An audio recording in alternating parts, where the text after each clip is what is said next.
Olá, eu sou Cavalcante Júnior e este é o Pode Vir, o podcast da vida acontecendo. E quem senta-se à mesa neste episódio é o professor Dr. André Ferreira para conversarmos sobre a economia do bem comum. André, seja muito bem-vindo ao Pode Vir, satisfação enorme receber você aqui. Igualmente. Para conversarmos sobre uma temática tão urgente para a compreensão do mundo contemporâneo. Mas antes de chegar nos tempos atuais, eu queria partir de uma concepção, de uma colega sua da economia, que foi a primeira mulher a ganhar o Nobel em economia em 2009, quando ela lança lá por volta de 1970 a teoria do bem comum, que é a professora Elinor Ostrom. Exato. O que mudou daquela concepção que ela trouxe para a concepção do bem comum com a qual você vem trabalhando como economista? Bom, primeiro agradecer o convite, dizer da satisfação de estar aqui reunido com você, Cavalcante, e com os ouvintes do podcast, e para falar de um tema que eu atribuo a maior importância, E não por ser qualquer tipo de moda ou porque alguma coisa dessa natureza, mas pelas questões, pelo acirramento das questões que dizem respeito à economia atual, E as dificuldades mesmo, da população de garantir a sua renda, de sobreviver no atual contexto, contexto de maior desemprego, de relações mais precarizadas de trabalho, E mesmo uma economia que cada vez mais entra em contradição com as leis da natureza, que também é preciso também de considerar com muita gravidade essa temática, porque a gente já tem visto as consequências nesse sentido, ambientais. Então, me parece que o tema ele é motivado por essa dinâmica da economia atual, A economia que podemos dizer é uma economia convencional, ou a economia dominante, Uma economia que tem desencadeado essas questões, essas contradições, digamos assim. E a questão da economia do bem comum é uma resposta, não é algo que seja simplesmente algo da cabeça de algum intelectual, mas não apenas uma, mas diversas respostas numa mesma direção, na direção de construir uma economia que seja mais coletiva, e que preserve esse espaço comunitário para além dos espaços individuais, Então, o acirramento de uma tendência a priorizar simplesmente o individualismo, nos levou a uma série de situações de crise. Não que o individualismo ou o indivíduo não tenha o seu lugar na história também, no desenvolvimento da própria economia e tudo mais. Só que esse acirramento ele gera tensões, e essas tensões é que pressionam de um lado, pelo resgate, de formas comunitárias, mas também atualizando essas formas, então construindo formas comunitárias como resposta a essas tensões que a economia dominante vem produzindo. Então, esse modelo individualista ele não é um modelo recente. Ele já existe na economia há muitas décadas. Isso. Então, a gente pode sugerir que, desde o processo de expansão comercial no final da Idade Média, e de ascensão do capitalismo, que a gente tem um acirramento das relações de mercado, e, portanto, desse lugar onde os agentes econômicos se colocam diante do mercado. No mercado, você se coloca frente a outro agente econômico enquanto proprietários privados. Cada um é proprietário privado do seu bem, digamos assim, e então por isso que a partir daí é que a troca do mercado vai se realizar. Então, é claro que isso acirra, coloca em primeiro plano essa busca individual, por garantir a sua existência, a sua sobrevivência, fazendo, inclusive, o ser humano pensar que o ser humano foi simplesmente individual até hoje, como se ele tivesse chegado e como se, mesmo no presente, as formas coletivas não continuassem tendo a sua importância. Então, A teoria, desde o século XVIII, né, que se a gente for pensar, a Fábula das Abelhas, do Bernard de Mandeville, né, que já vai teorizando sobre isso, porque o individualismo era visto como um vício. Né? Então, naquele momento, ele estava advogando em favor do individualismo. Então, ele falava de vícios privados, benefícios públicos. Então, ele chamava atenção para essa relação de como essa busca do individualismo pode gerar benefícios públicos. Né? Então, nesse aspecto, a gente pode... não podemos negar também, né, o significado do capitalismo enquanto modo de produção, enquanto possibilidade de expandir o progresso humano, né, mas também das contradições que esse sistema também desencadeia. E que em nenhum momento, inclusive tem alguns autores que, embora advoguem também na importância do mercado, mas que não vão tão... numa situação tão extrema, num lugar tão extremo de pensar o ser humano simplesmente como um ser frente ao mercado, e nem na sua atividade econômica. O mercado não dá conta de toda a economia humana, né? Então, existem dimensões dessa economia que nunca deixaram de ser coletivas, certo? Então, o ser humano sempre esteve inserido dentro de uma família, dentro de uma nação, dentro mesmo de uma vizinhança e de uma natureza, em última instância. Então, a gente precisa também chamar a atenção para essas dimensões. Né? E aí, a teoria tendeu a ir para um extremo de considerar que esse individualismo, ele, por si só, ele é suficiente. E hoje existem teorias, inclusive, que acirram muito essa dimensão, né? e trazem para um extremo essa coisa do individualismo, né? Negando, inclusive, instituições, né, importantes historicamente, né, como o próprio Estado, né, e por aí vai. Certo? Mas que, diante das crises, esse lugar do bem comum, digamos assim, ele é recolocado, né, como uma demanda da sociedade, porque já não consegue se reproduzir suas necessidades só com base no individualismo, digamos assim. André, para quem está nos assistindo, escutando essa terminologia, economia do bem comum, pela primeira vez, qual é o princípio norteador, né, da economia do bem comum? Olha, o ser humano ele sempre produziu as suas necessidades de maneira coletiva, né? Mas, nesse período de ascensão do mercado e do capitalismo, né, então, o mercado, a produção de mercadorias é uma das características do capitalismo, né? Mas, se a gente for pensar também a história dos nacionalismos e tal, o capitalismo também nunca existiu sem uma organização coletiva também, né? Política, cultural, né? E por aí vai. Então, nesse momento, se trata de, ao mesmo tempo, resgatar formas historicamente comunitárias, né? Mas edificar também numa perspectiva até, digamos, mais avançada, né, ou mais atual, pelo menos, em relação a essas formas comunitárias. Não reproduzir as formas comunitárias exatamente da mesma forma, porque a situação no presente é outra. Né? Então, as demandas do presente são diferentes. E o professor Milton Santos, por exemplo, fala de uma outra globalização. Né? Uma globalização, embora ele perceba que existem interesses individuais no contexto da globalização atual, que ele chama de verticalidades, ações movidas por interesses privados dentro do contexto do território da globalização atual, mas ele também sugere a existência de ações movidas por interesses coletivos, que ele chama de horizontalidades.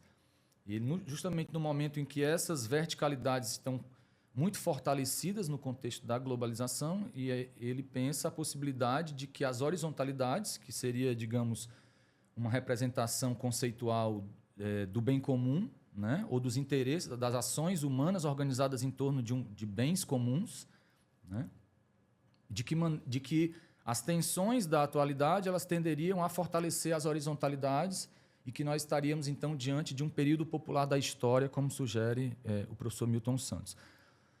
Então, por isso, ele pensa por uma outra globalização. Né? Ele pensa por uma outra globalização. Então, ele não está pensando simplesmente em reconstruir as comunidades tradicionais dentro da sua escala local, simplesmente, mas a partir da escala local, chegar às escalas maiores. Então, né, embora tenha um resgate, mas não um resgate exatamente da mesma forma, mas numa perspectiva de superação das dificuldades atuais. Nas tuas pesquisas, nós estamos aqui conversando com o professor Dr. André Ferreira, economista, professor da Universidade Federal do Ceará. Você tem se dedicado à economia solidária também, né, nas pesquisas, nos seus estudos. Qual a relação entre a economia solidária e a economia do bem comum? Seria uma forma de atualização da economia do bem comum? Isso seria, né? Pode-se dizer que sim.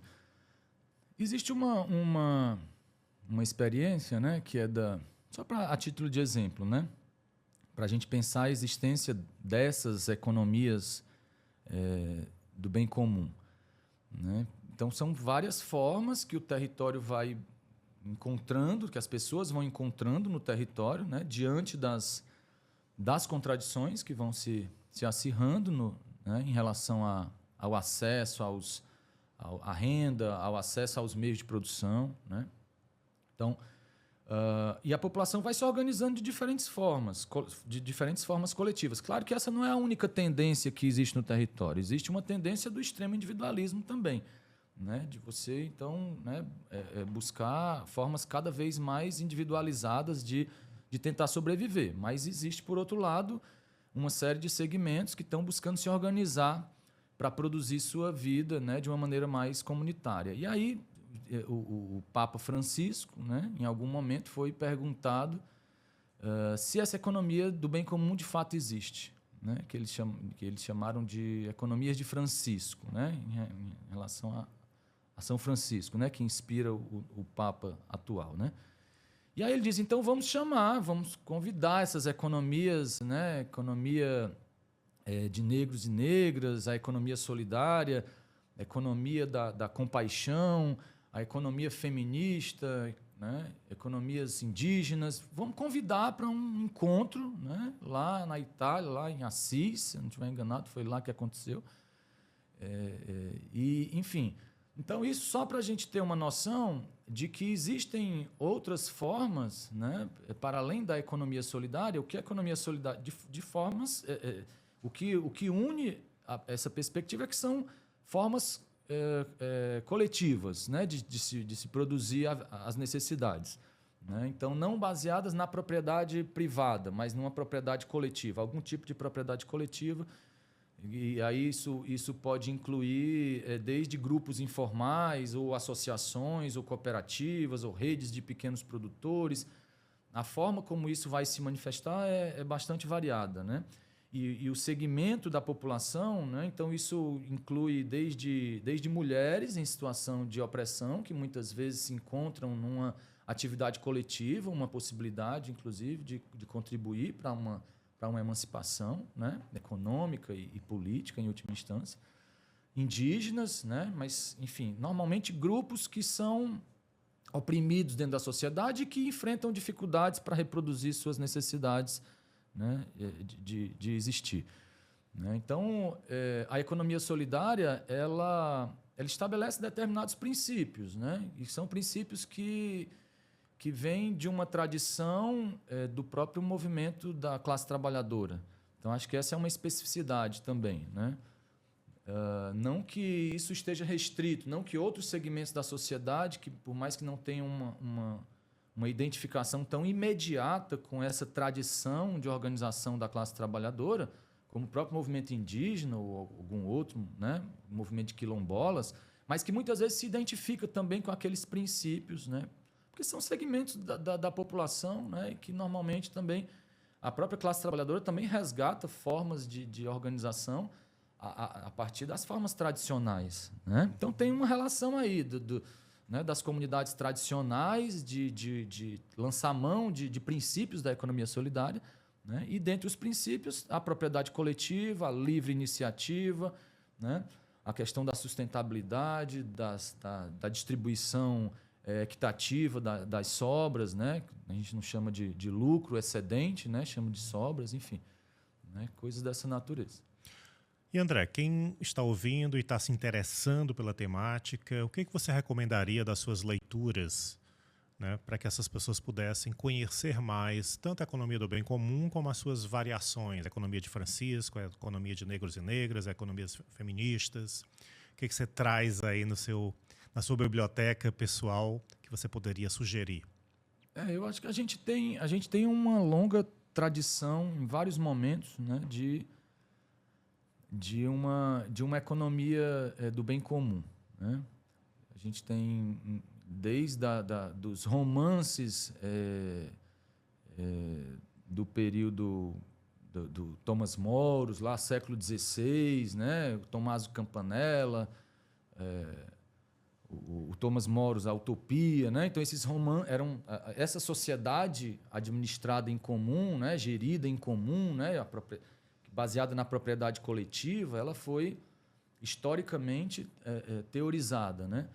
E a partir de determinado momento ela se confunde com a crítica do próprio capitalismo, né? Então o capitalismo, seja pela sua virtuosidade, seja pelas suas contradições, daria origem a uma sociedade baseada no bem comum, né? Porque o capitalismo está fundamentado numa separação entre quem é proprietário dos meios de produção e quem não é. Quem não é proprietário tem que vender a sua força de trabalho. Por isso a gente tem aí, né, essa estruturação do mercado de trabalho nas condições que a gente conhece hoje. Mas muita gente, inclusive economistas clássicos, né, como John Stuart Mill, né, não precisa ser comunista para pensar dessa maneira, mas o próprio John Stuart Mill, que era identificado com um pensamento burguês, pode-se dizer, né? Mas que visualizava que a humanidade não ia permanecer eternamente separada entre proprietários e não proprietários dos meios de produção, né? Que haveria de surgir alguma forma de algum sistema econômico a partir do capitalismo onde os meios de produção fossem propriedade coletiva. Então essa é uma perspectiva, né, que a gente sugere, né, que a necessidade de se reapropriar com isso que a humanidade produziu. Os meios de produção, as tecnologias, nada mais são do que fruto do trabalho humano, né, e que, nas condições atuais, ela está entrando em contradição com a concentração de riquezas hoje é tão grande que isso já começa a inviabilizar a existência humana, porque já está excluindo as pessoas da atividade produtiva, né? Porque é uma concentração de riqueza muito grande, que também repercute numa utilização de tecnologia para substituir o trabalhador na base da produção, né? Porque essa é uma forma de aumentar lucro, quando você substitui, através da tecnologia, o trabalhador. Então, isso vai criando problemas. Então, acho que uma primeira coisa seria a gente ampliar o conhecimento sobre a economia atual, né? E a forma de resolver os problemas atuais, para que a gente não caia, por exemplo, na minha forma de entender, né, no erro de acreditar que um processo como o que o Trump está propondo nos Estados Unidos é uma solução para os nossos problemas, né? A desglobalização que ele está propondo lá nos Estados Unidos, o protecionismo que ele está propondo lá nos Estados Unidos, né? Como se isso fosse possível, de rodar essa roda da história ao contrário, né? E de um processo de globalização, a gente, então, as economias se desintegrarem e voltarem para uma condição de protecionismo. Não estou nem falando de outras dimensões da proposta do Trump, que eu acho mais complicadas ainda, né? E aí é um pouco o que o Milton Santos está dizendo. Não vai dar para a gente rodar essa roda da história ao contrário e construir um cenário nacional que seja separado. A gente tem que pensar em termos de avançar nesse processo da globalização, mas em outras bases, não nas bases atuais. E o que a gente observa é que existe um controle muito grande por parte das grandes empresas e, particularmente, das grandes instituições financeiras que hoje controlam as políticas, né? Então, quando a gente vai, agora, nesse momento, está se discutindo no Brasil o corte de gastos, né? A política de corte de gastos, né? Se a gente for observar, essa tem sido uma exigência principalmente do sistema financeiro. para que o país continue garantindo o fluxo de recursos, né, para a acumulação financeira, sobretudo. Se a gente for pensar em termos de déficit, a maior parte do déficit governamental é déficit financeiro. Na época, há alguns anos atrás, a gente acompanhou esse dado, o déficit do governo era da ordem de 600 bilhões de reais, só que apenas 100 bilhões era déficit de ordem não financeira, o resto era déficit financeiro. No entanto, as políticas de ajuste, teto de gastos, né, o arcabouço fiscal atualmente, eles limitam só a parcela do déficit não financeiro. Eles não limitam a parcela do déficit financeiro. Então, esse montante do orçamento público, em princípio, está capturado pelas instituições financeiras e ninguém nem discute isso, né? De se pensar em termos de fazer uma auditoria da dívida pública, de fazer uma renegociação, algum tipo de iniciativa, como se fez, né? Em outros países, no próprio Equador, isso viabilizou, né, uma situação melhor em termos fiscais. O que eu estou chamando a atenção para a gente, eu acho que é importante a gente conhecer também a dinâmica, né, do mundo atual e o que está gerando essa concentração de riqueza, quais são os pontos de tensão e onde é que estão as camadas da sociedade que estão mais interessadas em mudança, e uma mudança na direção que a gente, obviamente, compreende que seja mais viável, né? Que seja mais exitosa, que possa ser mais exitosa. Uma mudança pela via democrática, inclusive, né? Pela via coletiva, né? E pela socialização também dos benefícios que a economia gera, né? Porque hoje saiu um dado de manhã no jornal de que a pobreza nos últimos 3 anos, acho que de 2023, entre 2021 e 2023, a pobreza diminuiu no Brasil, mas a concentração de renda continua aumentando, né? E isso gera outros problemas. A concentração de riqueza não é um problema só de ordem de justiça social, é um problema econômico também.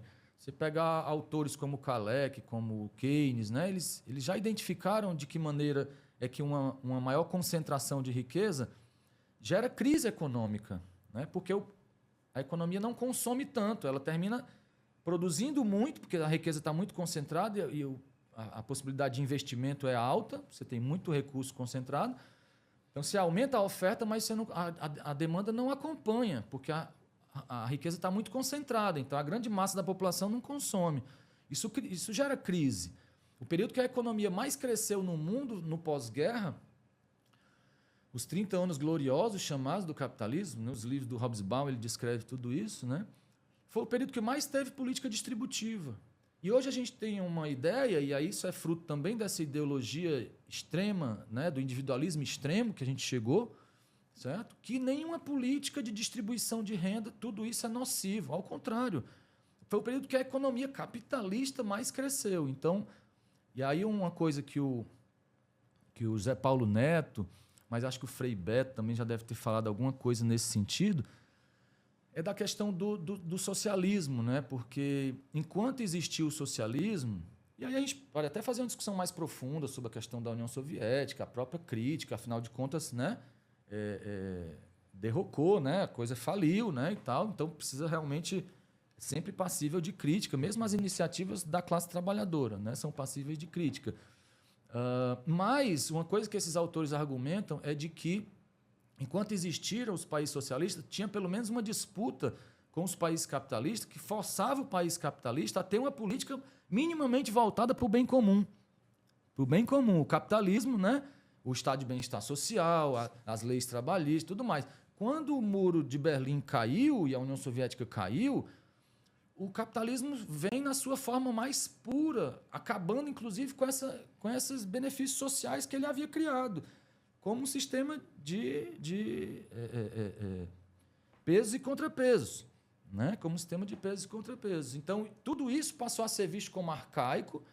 E o que é pior, essas políticas distributivas, elas foram combatidas, elas foram, digamos, negadas, foram, né, em grande parte, em boa parte, e a economia não volta a crescer da mesma forma que crescia no pós-guerra. quando tinha mais política distributiva, né? Então, até do ponto de vista do próprio capitalismo, o que o capitalismo consegue avançar em termos de uma economia do bem comum também vem pressionado pela organização da população e da classe trabalhadora em particular, né? Então, eu acho que passa por isso também, né? Por conhecer a realidade profundamente, né? Eu acho que tem as leituras sobre essa economia que está surgindo, que isso não é coisa... O que a Elinor Ostrom, que você falou, né, fez foi fazer uma pesquisa nos 5 continentes, né? O grupo de pesquisa dela, liderado a partir da Universidade de Indiana, né, estava espalhado pelos 5 continentes, fazendo pesquisa empírica. Então, ela identificou, na realidade dos territórios, a forma como as comunidades, ou algumas comunidades, uma boa parte das comunidades, né, ou a maior parte das comunidades,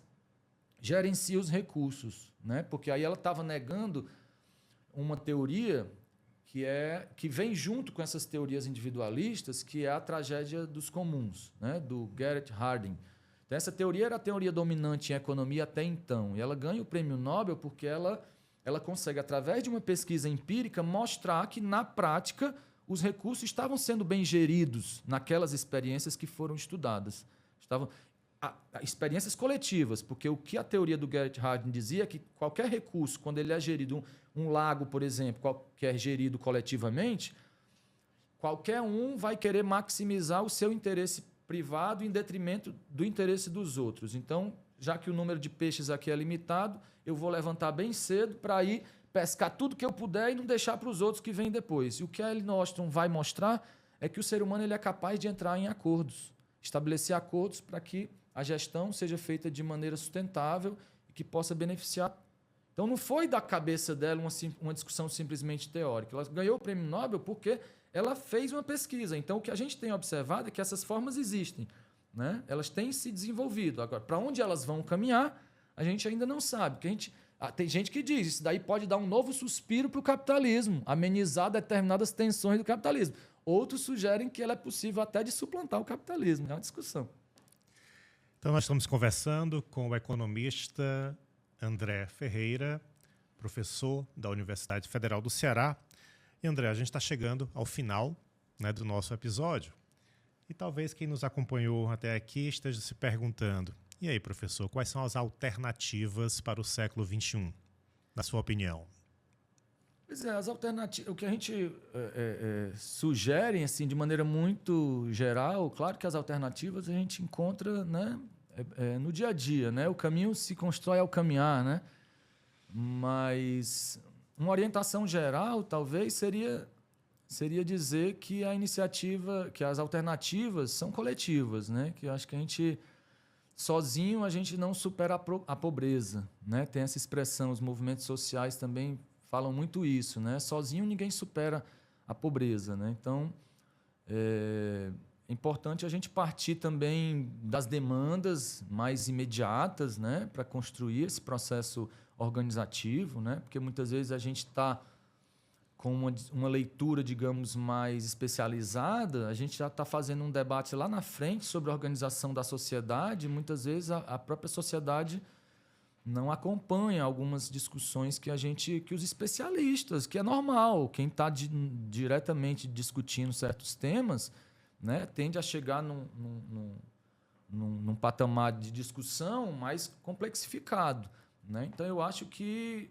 muitas vezes, isso dificulta o diálogo, né? Então, eu acho que a gente tem que retornar às bases mesmo, né? Esses dias eu li um artigo do Frei Beto, e aí eu vou parafrasear o Frei Beto, né? Que ele diz: precisamos tirar o Paulo Freire da estante. Certo? E não é à toa que o Paulo Freire é tão odiado pela extrema-direita, porque ele fez basicamente um trabalho de levar a cultura e de construir um processo de produção de conhecimento em diálogo com a população, né? De uma forma muito sutil. Em 40 horas a gente consegue tirar um sujeito do analfabetismo, em 40 horas. Então, um método revolucionário, né? Um método que parte ali do cotidiano, das palavras geradoras ali. E não apenas isso, né? Mas que vislumbra uma transformação. Né? Não é um conhecimento só pelo conhecimento, mas eu preciso acessar o conhecimento porque eu tenho problemas para resolver.